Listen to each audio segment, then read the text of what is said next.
Hey everyone, it's time for a bear, a bath, some vodka, and this is actually vodka and Hawaiian Punch. Hawaiian Punch! Pow! Remember those commercials as boomers? So it's a bear, bath, and Madonna.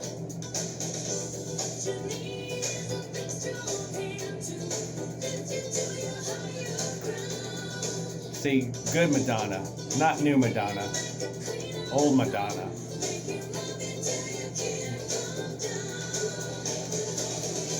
Anyway, it's Friday Eve. I like to call Thursdays Friday Eve. Gonna express how we feel. God, the last time I went dancing, really, I think about it. Well, it was in San Francisco, in the Castro. Oh my God! Imagine me, a gay man, going back to where my tribe, that was entirely wiped out by the AIDS epidemic. Because you young people, you millennials, and you 20-something-year-old gay men and bisexual men and men, period, even, it doesn't matter. HIV didn't give a shit if you were gay, bi, or straight. HIV, what it does, it's like COVID, in a sense, what HIV did. If you all remember what HIV, is, it destroyed the immune system. So imagine your immune system being destroyed, and you're a healthy gym bot, and all of a sudden you're HIV infected back in 1980-something and 1990s, because I lost a handful of friends in the 90s, in the early 90s, from AIDS, because back then we didn't have the medicine today to prolong and control HIV infection, like PrEP. There's PrEP. Those of you who are sleeping outside of your relationships and having, bareback sex, that's what it's called, bareback, okay? Straight or gay, it's called bareback. That means you're not wearing a condom. So let's be frank here, folks. Bareback. It's not just a gay thing. It's called barebacking. That means you're having condomless sex. It's called barebacking. So anyway, today, if you're barebacking, you should be on PrEP. Go see your doctor. I don't care if you're a closeted gay man, bisexual man, or closeted woman, closeted man, closeted wife, husband, partner, whatever. Look, it's human. We all like to have sex. And if you're in a long-term relationship and you're cheating on your spouse by having outside promiscuous sex, make sure you're on PrEP, all right? Or wear a goddamn condom. Anyway, enough said on that political spectrum. But it's called barebacking. It's not a gay thing. It doesn't mean, you stick your penis up an asshole, okay? It means that you're sticking a penis up a vagina, too. That you could be passing HIV. All right, educate yourself if you don't know what HIV is. Oh, okay, there we go. There's our lesson today, kids.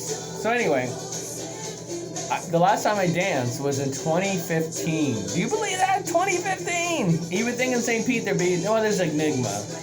Well, Enigma's not the greatest dance club. See, Georgie's. Georgie's was this.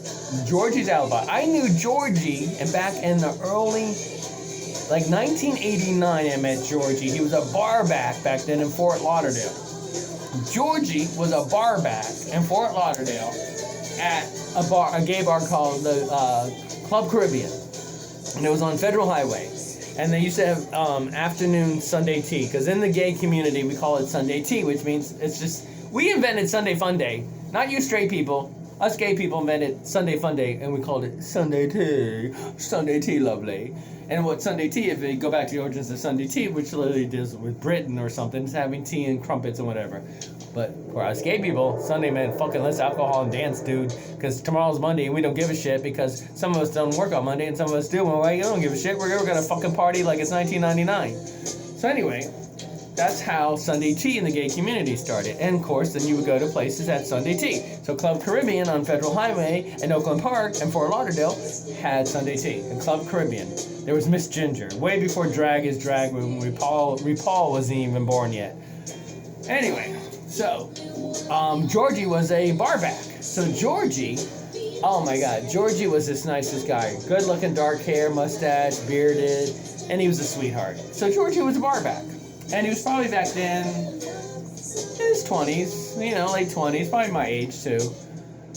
And Georgie was a sweetheart. And I just like, hey, Georgie, how you doing, man? How's it going? Oh. And anyway, so Georgie eventually opened Georgie's Alibi in Wilton Manors, Florida. And growing up in Fort Lauderdale, back in the day in the 1950s, Wilton Manors was a small suburbia town.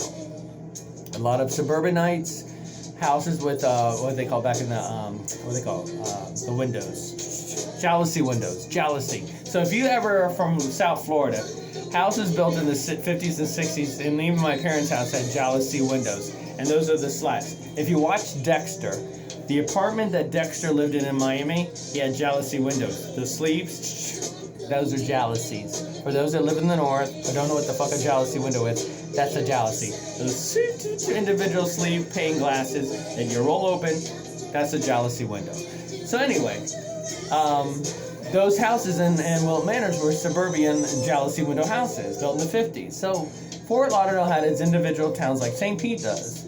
And so Wilton Manors was one of them. Well, in the 70s and 80s, it started to, more in the 80s, become, people, I don't know what happened. There was recession back then, housing markets, it's just a repeat, hamster wheel, yada, yada, every fucking 20 years, the same shit.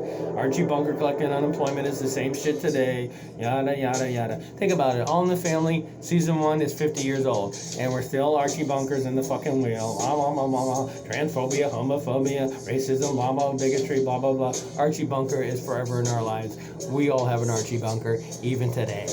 So anyway, here's the houses, and they started to just become abandoned. Foreclosures, who knows? I graduated high school in 1980. By 1983, I was fucking driving in those neighborhoods buying nickel bags this big.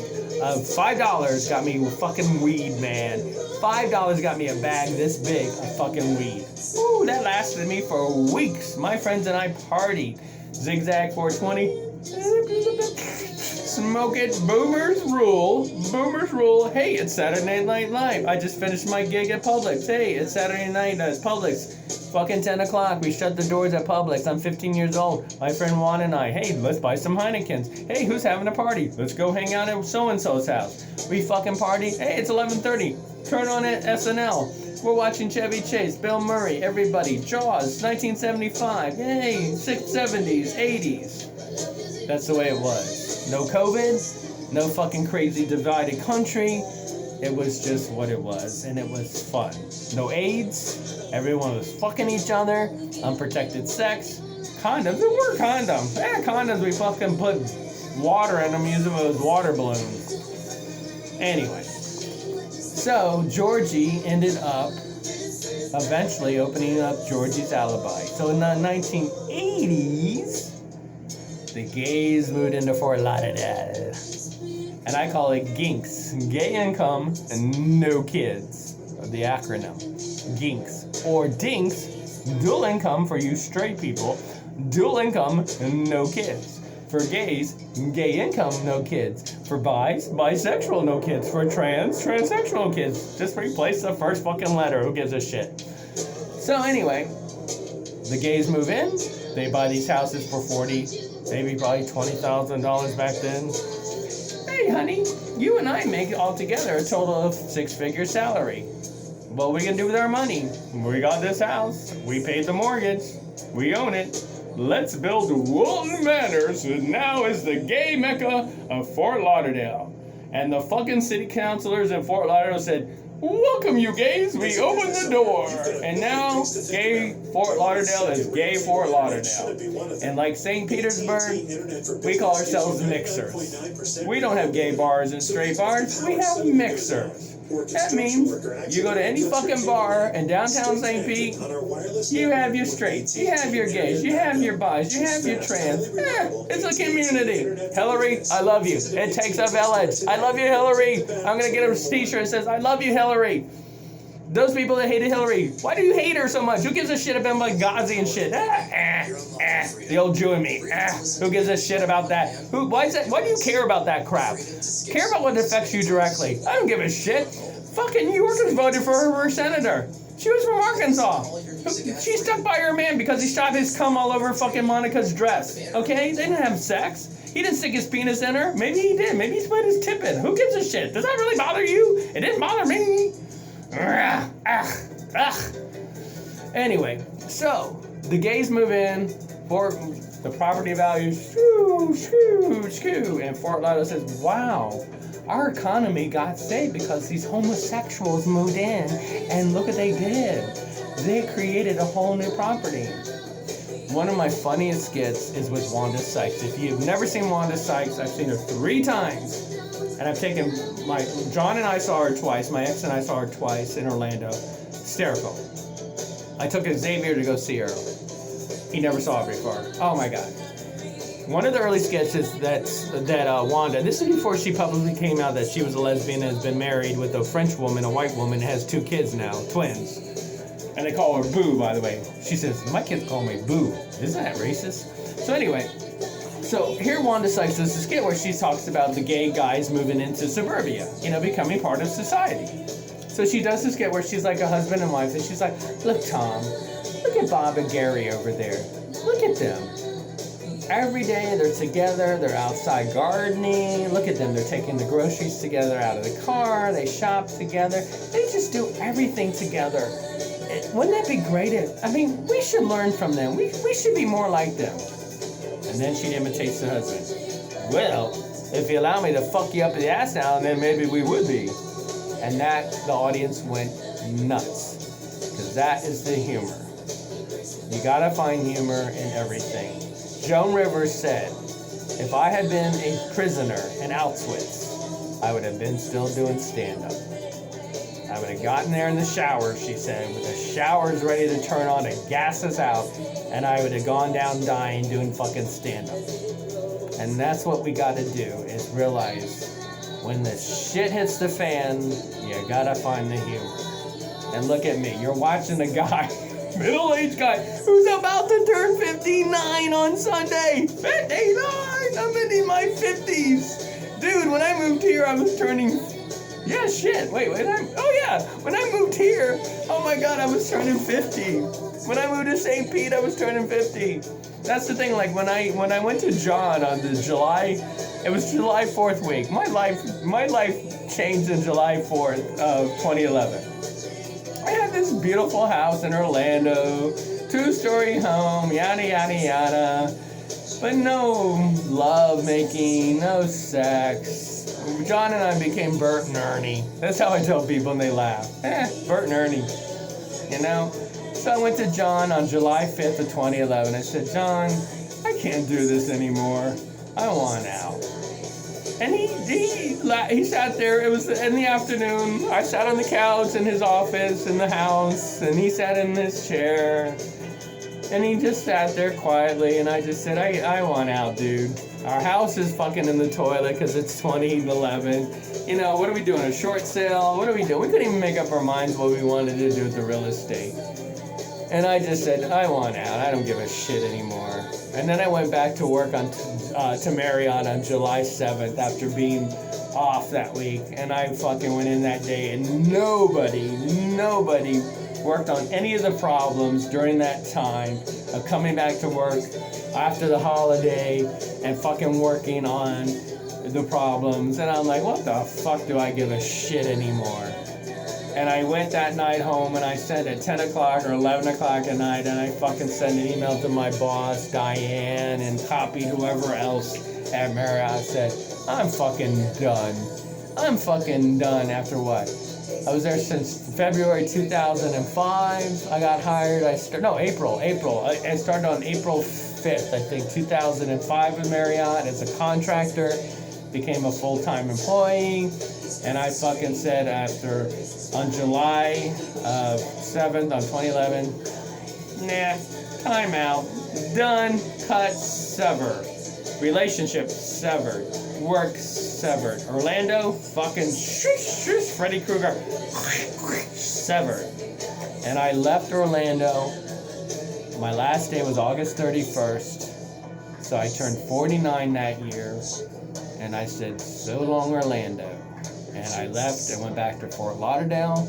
And on the Friday after Thanksgiving, I went on Dice.com And I typed in, I don't know if I even typed in St. Petersburg. I have no idea. I still can't remember what the search engine that I searched on, what I put in keyword-wise. But it brought me to St. Petersburg, working from Homeland, Home Shopping Network, Home HSN, headquartered in fucking Clearwater, St. Pete. And I remember Mindy Grossman was the CEO. And here's how Mindy Grossman and I met. They had a cafeteria. I used to go and get egg white omelets every day made for me at the omelet bar. Fucking loved it, watching this Asian chef cook. Hey, I want the ham, I'll have the sausage, I fucking have it, put it in the styrofoam, take it back to my desk, fucking work and eat, and there I got paid for it, right? So anyway, I'm down at the cafeteria one day around lunchtime, finish my lunch, go to the restroom, and I come around the corner, and all of a sudden there's this blonde woman, auburn hair, whatever, and she is bending over at the cashier register looking at wherever the rack had of snacks or whatever. And she looks up and she turns her head towards my direction, and her and I make eye contact. And we lock in. And it's like we locked in like, I know you, but I don't know you. We've never met, but I think I know you. And we had never met. And we both smiled to each other and just nodded. That was my interaction with Mindy Grossman, who's now, I think, the CEO for Oprah under Weight Watchers. I don't know what Mindy's doing today. But again, another powerful woman in my life. And that's why I will always say, tip my hat off to all my women managers. Because you women push my ass up that fucking ladder, corporate ladder. Again, Barbara Matthews. No, I'll go back to the 80s. Lucille Vitola. Lucille Vitola recognized in me, a young 23-year-old, and said, God, he's a really good teller. He balances his drawer. People love him. I want him to go and teach the tellers at Atlantic Federal Savings and Loan. And that's how Lucille Vitola, and I'm sure she's passed away. God bless you, Lucille. And Lucille became my new mom. And I loved working with Lucille. I was 1983, I was 21, and I was the teller instructor for Atlantic Federal Savings and Loan in South Florida, Tri-County area, 50 branches from West Palm down to Miami. And on the 5th year of my anniversary, I received a standing fucking ovation from the crowd at the awards banquet when they announced my fucking name. I felt like I was at the fucking Academy Awards and won my Academy Award. I want to thank you all. And I just stood there, accepted it, and moved on because it was just a number of they name your names. That's new. That's when I knew I made it. At fucking 23 years old. It was a really great night in my life. It's called an accolade. Spell it, look it up, accolades. That's all you need. Money doesn't mean anything. It's called accolades. So anyway, Lucille, then I left banking, and when I got into IT, Barbara Matthews. And Barbara is on LinkedIn. Barbara Matthews, fucking interview with Barbara. She hired me to be a customer support rep to help triage the software. That's how I got into software, because I said, John, what are two things that are forever going to be around? What industries? IT and software development, and home healthcare. Because of Hillary Clinton back then. This is 1994, and Hillary talked about healthcare for all. Universal healthcare. We could have had it by now, but no one unless you Republicans didn't want it. Bing! Anyway. Oh, yeah. So, Barbara, God bless you, thank you. And Barbara, remember when I spent a month there, and at 31 I fucking got this chicken pox? I keep saying fuck on here, so what's going to happen is YouTube's going to send me a little reminder. Just so remember to say fuck all the time. So anyway, Barbara said to me, John, don't worry. I had him as an adult too. This is what you're going to have to do. Soak in a hot tub, soak in a bath with oatmeal, and put calamine on. And that's all I needed to know. Thank you, Barbara. And she said, don't worry, your job's here when you get back. And it was like 3 weeks later, I went back to work. And how I found out I got him, so did I work at Shingles. So think about COVID now, right? Passing on shit. I shook Steve Schwartz. That was his name, Steve Schwartz, this little guy. I fucking shook his hand with, hey, Steve. He used to like shake hands. How's it going, guy? And he got it from his wife at Shingles, so he fucking passed it on to me. Wash your hands. And then Colleen Taylor. Colleen, you did it. You saw the QA analyst in me, dude. You saw it, lady. You called it. You called it. And said, John, why don't you come work with me? And that's when I spent the next, that was 1995, I think I came to work with her. So 95. So yeah, since 1995, I've been doing QA work. And now I don't work for corporate America anymore.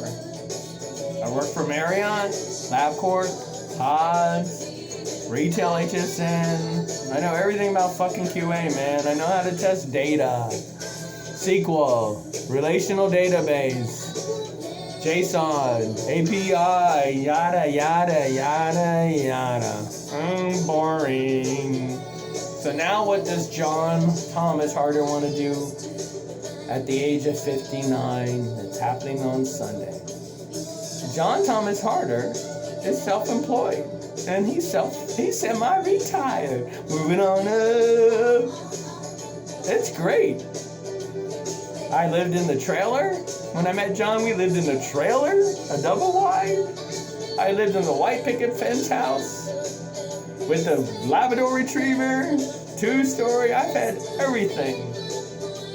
Bucket list check, bucket list check, bucket list check, bucket list check, check, check, check, check. That, my friends, is what you need to do. You need to look back like, what the fuck do I keep paying a $1,200, $1,500 fucking mortgage? Ugh, I'm never gonna get out of this financial. Oh, my debit. Oh, look at fucking credit card. Blah, blah, blah. I filed for bankruptcy twice in my life. Alright, look at Donald fucking Trump. He filed for bankruptcy because he fucking couldn't manage a business, and he's a business owner, and he became our fucking president. So do this, my friends. Realize, you know what? Hit the reset button. File bankruptcy. Don't pay those medical bills. Don't go into bankruptcy. Don't lose sleep. Don't fucking age. Creditors make so much fucking money off of millions and millions of Americans. It's a write-off. Didn't you learn that? Write-off. What's a write-off? Did you not learn that in school, what a write-off is? Oh, don't be afraid when creditors and debtors send you fucking letters. Who gives a fucking... Oh, excuse me. YouTube.